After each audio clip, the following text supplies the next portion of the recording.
what I want you to do right now is just simply make some noise for your TRIO program back home. So make some noise for all your counselors, all your investors, and all those people who love you. The second people we need to acknowledge are the ones that are going to be taking care of you while you are here in D.C. And so can we please make some noise for our counselors, the people in the red shirts that are going to help you out.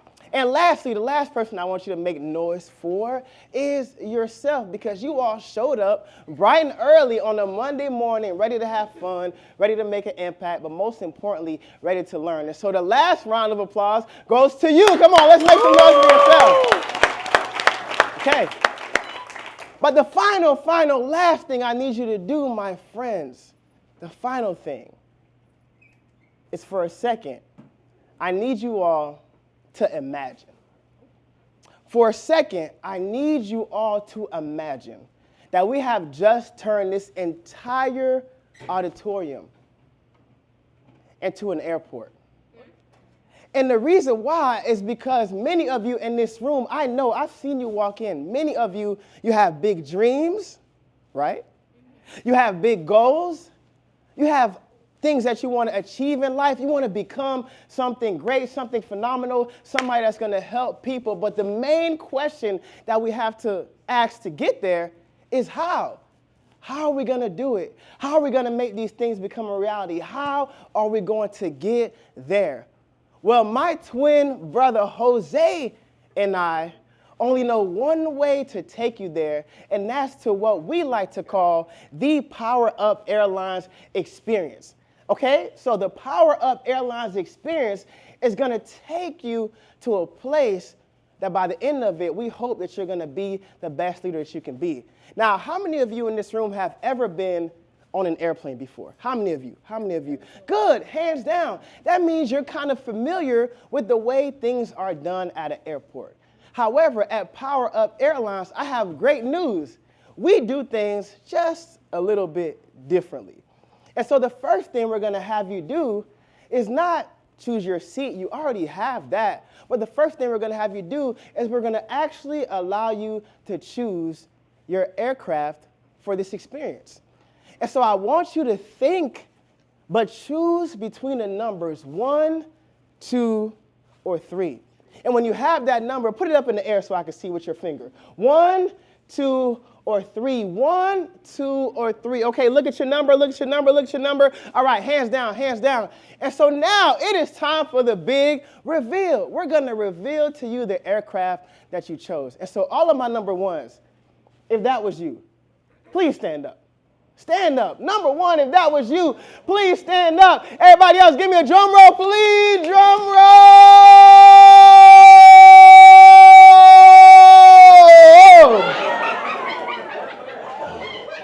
You can have a seat. Congratulations.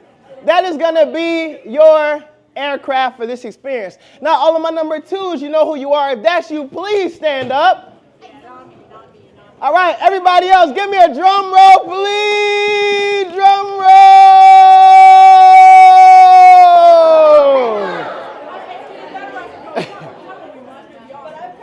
All right, and finally, all of my number 3s, if that was you, stand up. Everybody else, give me the best drum roll you got. Drum roll.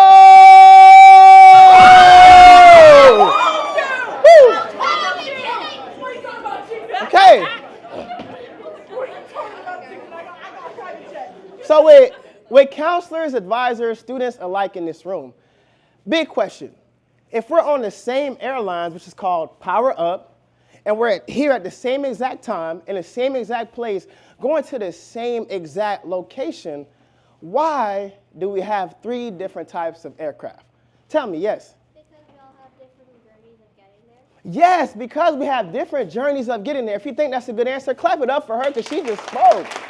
Yes.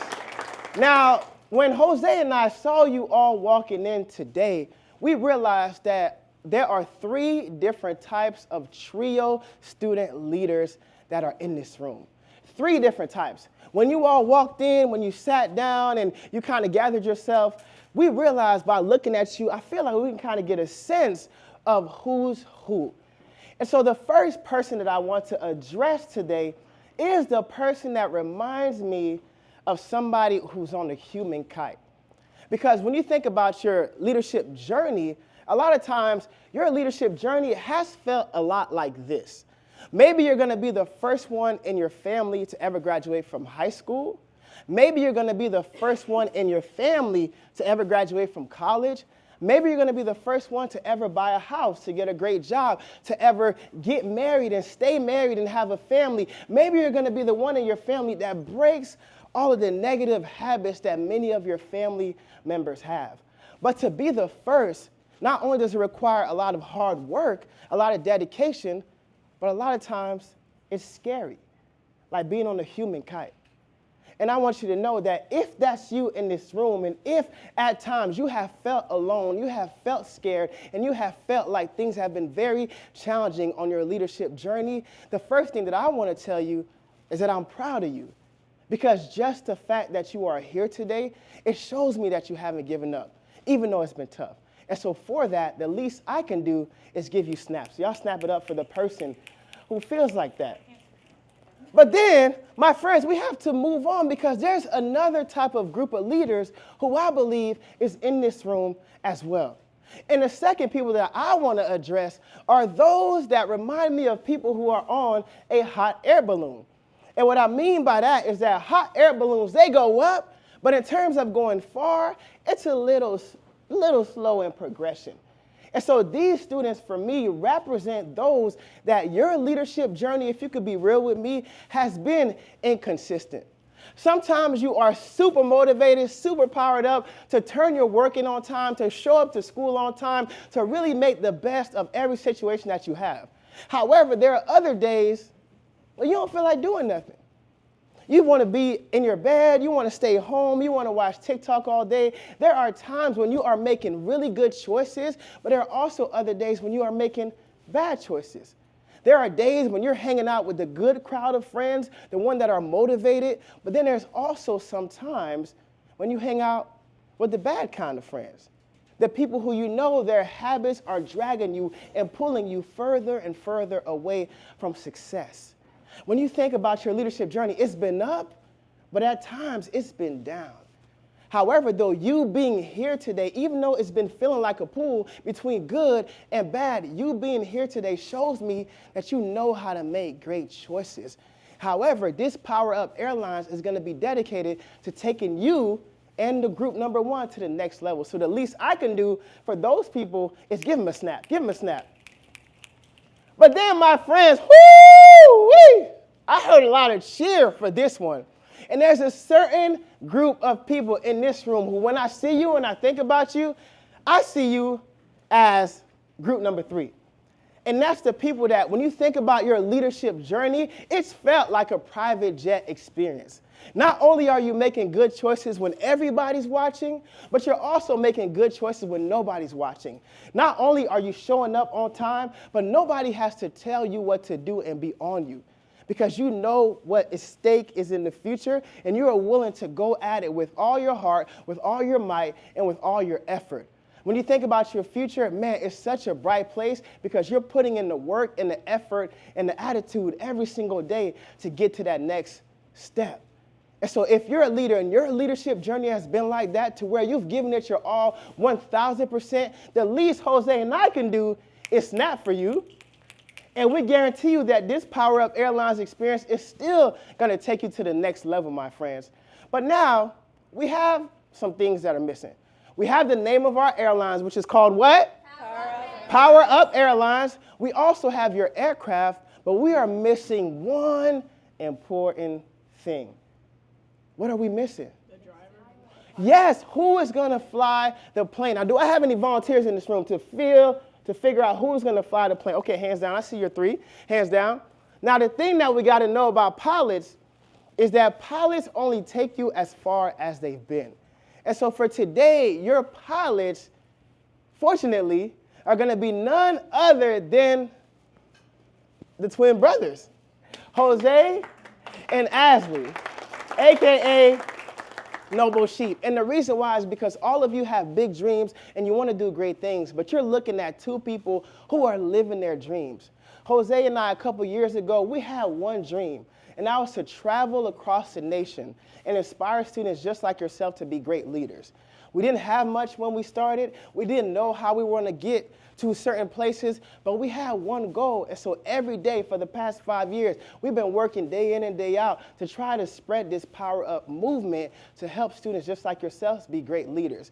Now, what started out in the little classroom in Gainesville, Florida, has now led us to be able to speak to over thousands and thousands of students in 16 different states. Now, if you would have told me that this would have happened 4 years ago, I would have thought you were crazy because I couldn't even imagine being here and doing all the stuff that we've done. However, if I showed you all the awards, if I showed you all the Instagram photos, if I showed you all the students that we've impacted through the years, you're still not going to get to the heart and the purpose behind why Jose and I do what we do. Which is why I'm super excited for you all to hear from our first pilot as he tells you about his leadership journey. Yes, sir. When I think about my leadership journey and where it all began, it began right here. In this single wide trailer in a small town in North Florida, my dad was a single parent raising 3 kids on his own, living paycheck to paycheck. And I remember asking our bus driver to drop us off last so that the other kids wouldn't see where I lived. And one thing about Florida is we have a lot of hurricanes. And I remember many that happened throughout my high school journey. As those powerful winds would blow, this small, fragile trailer would shake, like really shake, and our power would go out. And I remember laying there in the dark thinking, tonight's the night that this trailer is going to fall apart. But somehow, year after year, storm after storm, that trailer stayed standing. And so did we. Just like that trailer had a strong foundation, my dad made sure we did as well. He would constantly remind us that even when life got shaky, you could still show up. You could still do your best. And my dad instilled in us 2 values that I carry to this day: the power of service and the power of education. But halfway through high school, my dad informs us that he can no longer afford the rent on his own, so another family will be moving in. Another family? Dad, what do you mean another family? We only have 2 rooms in this trailer. That meant that for the rest of high school, my dad, my little brother, and my sister and I would have to squeeze into one room while my dad, brother, and I shared a bed. My sister would sleep on the floor. But I would lay there every night dreaming big. One day, I'm going to get us out of this trailer. One day, I'm going to make sure we never have to worry about paying our bills or putting food on our family's table. One day, I'm going to retire my dad. I didn't know how or when these dreams would become a reality, but I knew that if I showed up every day and I did my best, that those dreams would come true. So I'm sitting in my class my junior year, and I get called to the front office. As I'm headed there, I see my school counselor at the door with a big smile on her face and a white envelope in her hand.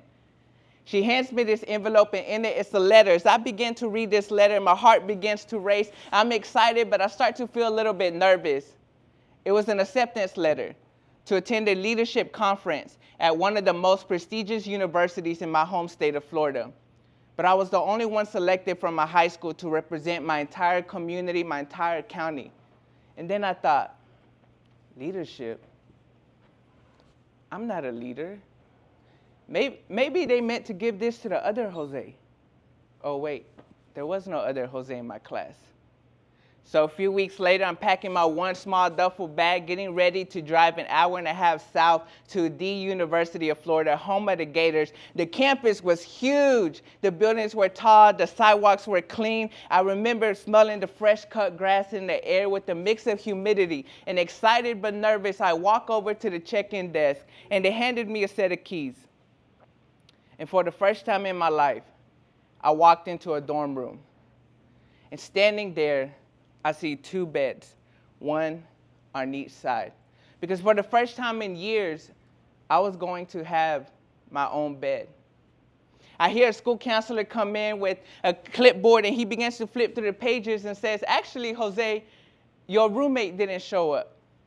So you're telling me this whole room is mine? Not only do I get one bed, but I got two? He didn't understand my excitement, but I knew this was going to be the best summer ever. So I made a plan, y'all. I said, tonight, I'm going to sleep in this bed, and tomorrow night, I'm going to sleep in that bed. And so as I was getting ready to make this bed, it hit me, Jose, why don't you just combine both beds, and now you got a big bed? And so I was starting to make my bed, but it was time to head down to our first session. I walked into this large room filled with students from all across the state, all doing big things at their high school. And then there was me, sitting there, feeling out of place. But as everyone went around and began to introduce themselves, something shifted in me. Because I realized that everyone walked in with their own story, their own personality, their own challenges. Nobody's life was perfect, but we all had one thing in common. We all had big dreams. We all wanted, for some of us, we're going to be the first to graduate high school, the first to go to college, the first to get our dream jobs. We all wanted to leave our high school in a better place than we found it, our communities in a better place than we found it. And in that moment, I realized that leadership is not about where you come from, but it's about what you do with what you have, where you are right now. I already had influence. I had 2 siblings back home who were watching everything I did, friends at school who would listen when I spoke, people at school who would look up to me even when I didn't realize it. I didn't have to wait until I felt ready to lead. I could do it right now from where I was. See, that conference didn't just teach me about leadership. It awakened the leader that was in me all along. But as this conference was coming to an end, it was bittersweet, bitter, because now I had to leave my bed and incredible friends that I made and go back to reality, back to sharing a bed, back to watching my dad struggle. But it was sweet, y'all, because I realized that I no longer had to be ashamed of or embarrassed about where I lived and where I grew up, because one day that's going to be a part of my story, one that I would use to travel all across the country and inspire thousands of students to become great leaders and someday end up in Washington, D.C. in June of 2026 to remind TRIO students that even when life gets tough, you can still power up. Fast forward a few years later, guess what? I'm back at the University of Florida, my dream school, on a full ride scholarship.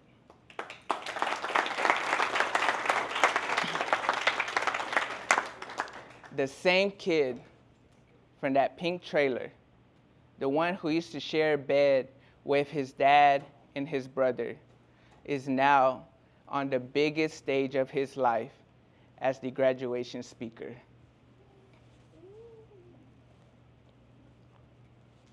And there,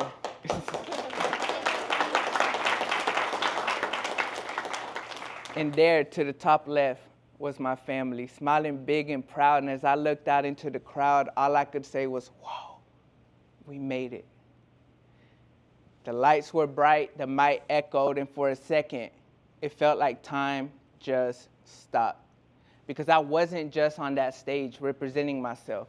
I was on that stage representing every kid who came from a place that looked like it could fall apart, but it didn't. Every kid who dreamed of more, even when more seemed impossible. Every family who went through storms and stayed standing. And on that stage, in that moment, I realized something profound.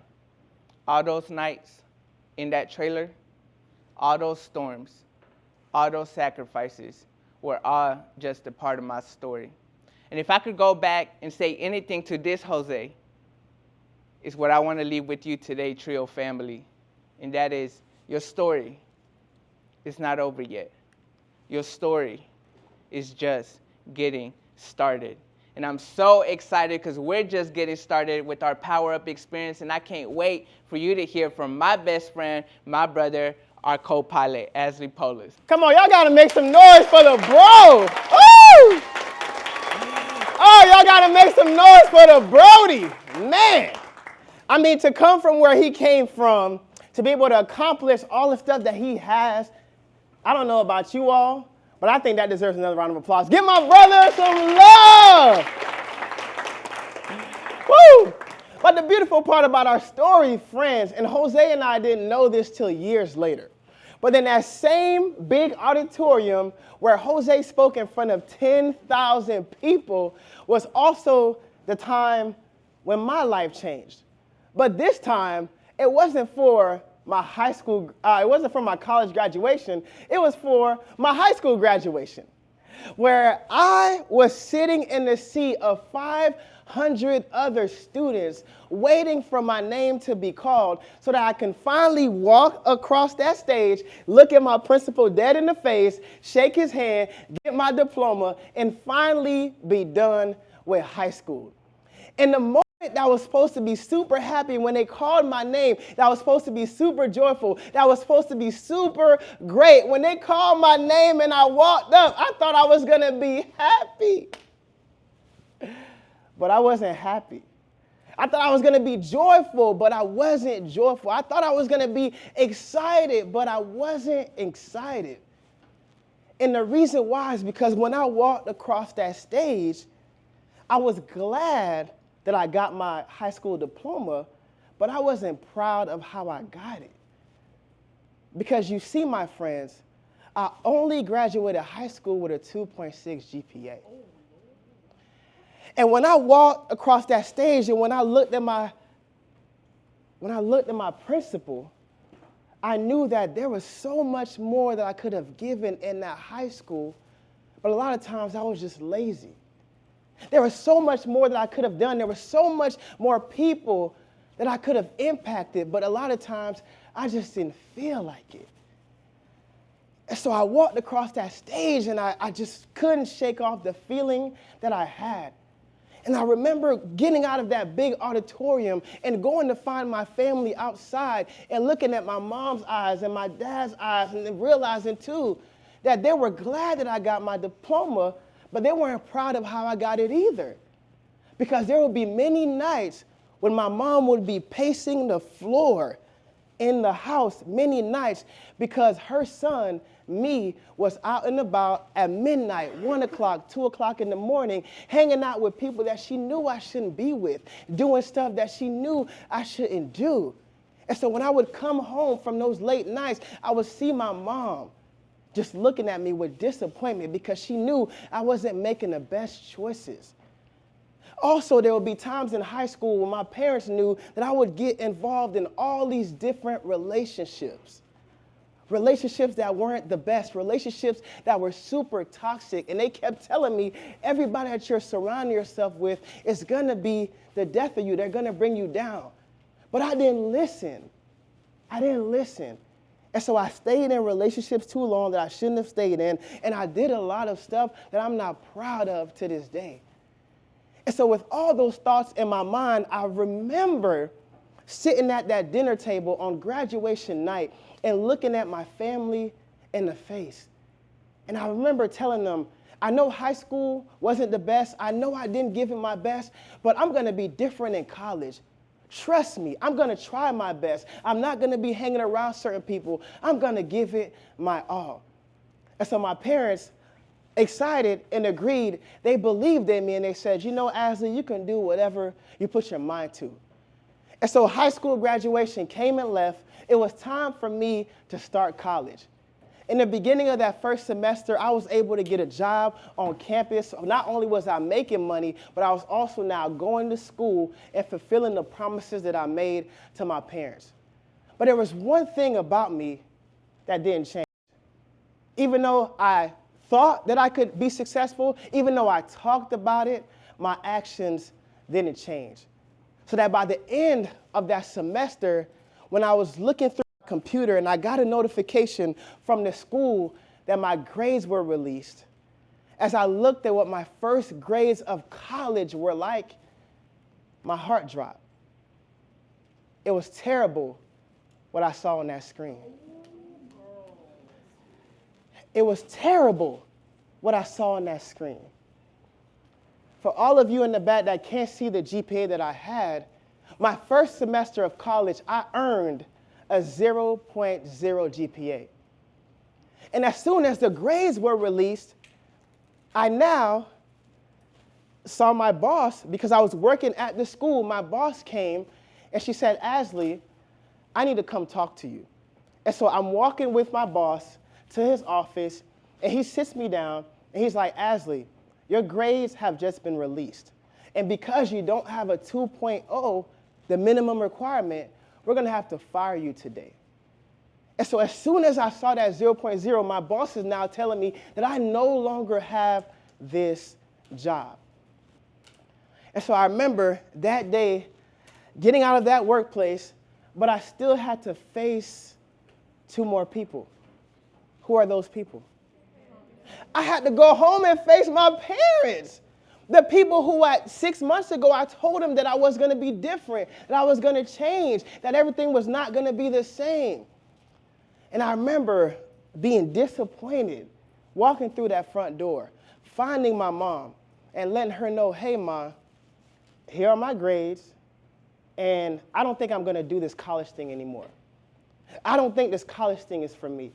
It's too hard. It's too difficult. I told you I was going to try my best, but none of my actions changed. I lied to you. I was still out all night. I was still doing things I wasn't supposed to, and so I don't think I'm going to do this college thing. And I remember my mom looking at me, seeing me in despair, seeing me in disappointment. She looked at me and said, Asley, just because you failed once doesn't mean you have to turn your failure into a lifetime. Your failure could be a moment, or it could either be a lifetime, but you got to decide which one are you going to choose. And so shaken up, she looked at me and said, I dare you to try again. I didn't raise you to quit on the first try. You need to try again, and this time you need to show everybody, including yourself, what you're made of. And so I remember hearing my mom, looking at her in the face, and I remember going to the bathroom that was in our house, and I looked at myself in the mirror.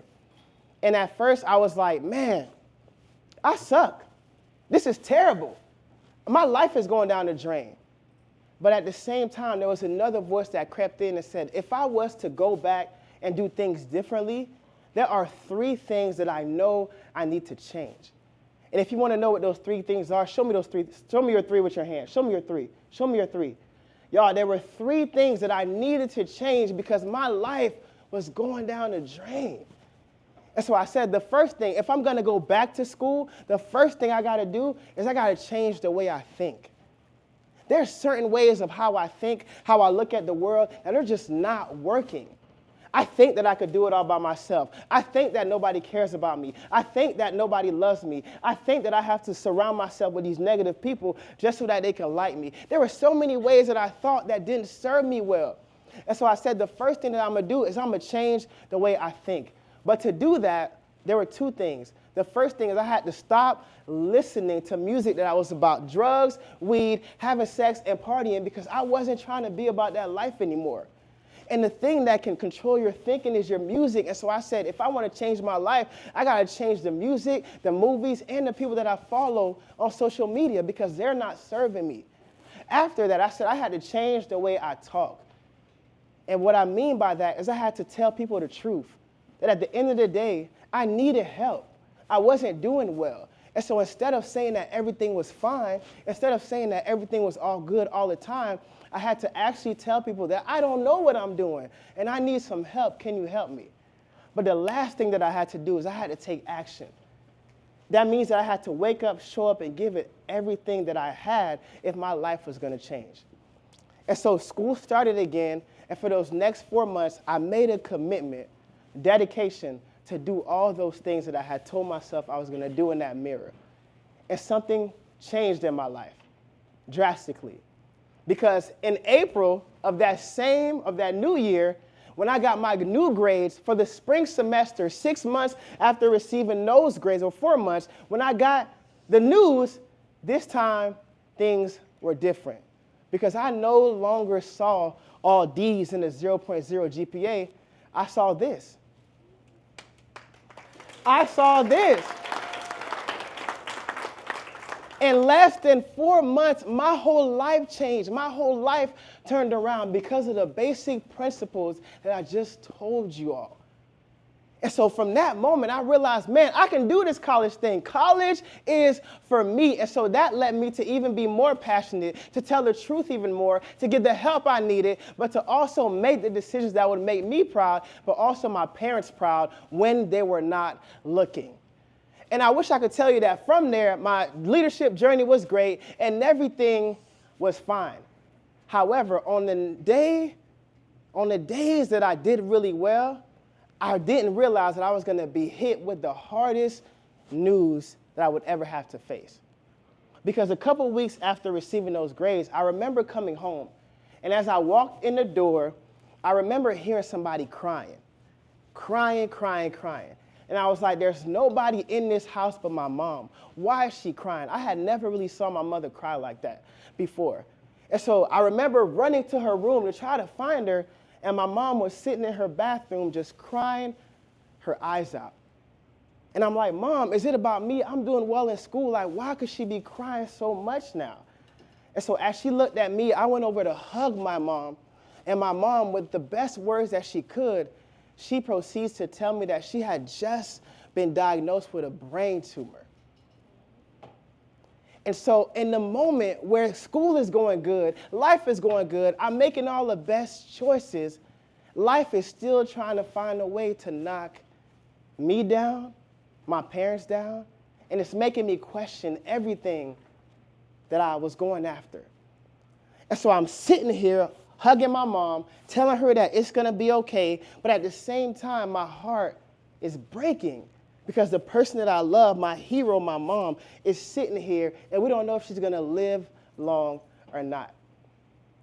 And so I remember hugging her and telling her, I love you, it's going to be okay. And I remember getting out and going back to that same bathroom mirror that I had to face a couple months ago when I had all D's. And I remember telling myself, Asley, you're trying your best. You're trying so hard, but life is knocking you down. What are you doing? You're stupid for trying so hard. Just give up. Just quit. Don't try. Why? Why are you trying your best? You're not going to amount to anything. Life sucks. That was one of the voices that was in my head. But the other voice was like, Asley, you know what? If your mom dies tomorrow, if she dies a couple months after that, the least she could do is know that her son, every day when she was still alive, he gave it his best at life. And he really tried and put maximum effort. And so in that mirror, in that bathroom, I had a decision to make. Was I going to quit because life was hard, or was I going to power up when life gets tough? I had to make a decision that was going to change my life forever. And luckily, fortunately, with faith and perseverance, I decided to make the best choice, to not give up no matter what life chose to throw at you. And it's because of that choice that a couple years after that, my friends, I was able to walk across that same stage that Jose walked across, but this time it wasn't from my high school graduation, it was from my college graduation, when I was able to walk across that stage with a 3.6 GPA, holding honors and making my parents proud this time. And so my friends, if I want to tell you anything today, is that even when life gets tough, you got two choices. Either you're going to power down or you're going to power up. And I hope that with you looking at me and I'm looking at you, that you power up. But in my family, I wasn't the only one who decided to power up. Because my mom, when she heard the diagnosis, she also had a choice. Was she going to give up? Was she going to quit in life? Or was she still going to try her best to make her dreams become a reality? And in that same type of experience, my mom had a dream of getting a bachelor's degree in nursing. And so as I was going to school, she was also going to school. As I was taking classes, she was also taking classes. And I would tell her and I would remind her, hey, we're doing this not only for each other, but we can't let life knock us down. We got to show up and show out. And so a couple months after I graduated, not only did I power up, but now I was able to be in the audience where I saw somebody else power up. And it was my mom. And my mom, regardless of her situation, regardless of her health issues, she still showed up day in and day out to make her dreams become a reality. And so a couple months after I graduated, she graduated with her bachelor's. And I was super proud to hold her and to hug her and to say, Mom, I'm so proud of you. because you didn't let anything in life knock you down. You kept going. And so Trio family, this is what powering up is all about. I don't know what life is going to throw at you. I don't know what things are going to happen. I don't know what friends you have to let go. I don't know what decisions and habits you have to stop. But I'm telling you, if you make the decision that you know you're supposed to, it's worth it. Not only for you, but for your family and for everybody else, your friends and the people that you can inspire, not only in your city, but also in our nation. And so, friends, if you are ready to make that commitment to power up, I have two things that I need for you to do. The first thing I need you to do is I need you to stand up. Because we are getting ready to power up. And so there's a declaration that we say, if you're going to get on our flight, there's a declaration that you need to say in order to make this become reality. Because I know that my life got tough. I know that Jose's life got tough, and I know that your life is going to get tough as well. And so on the count of three, if you're really committed to this leadership journey, then when I say three, I just need you to say power up with your biggest voice. 1, 2, 3. Power up! If you're really ready to make your dreams become a reality for your family, for you, for your friends, and everybody you care about, on the count of three, I need you to say power up. 1, 2, 3. Power up! And lastly, for Trio, for every Trio staff member, for every Trio personnel who believes in you, who wants you to do great things and be a great person, can you say power up for those people on the count of three? 1, 2, 3. Power up!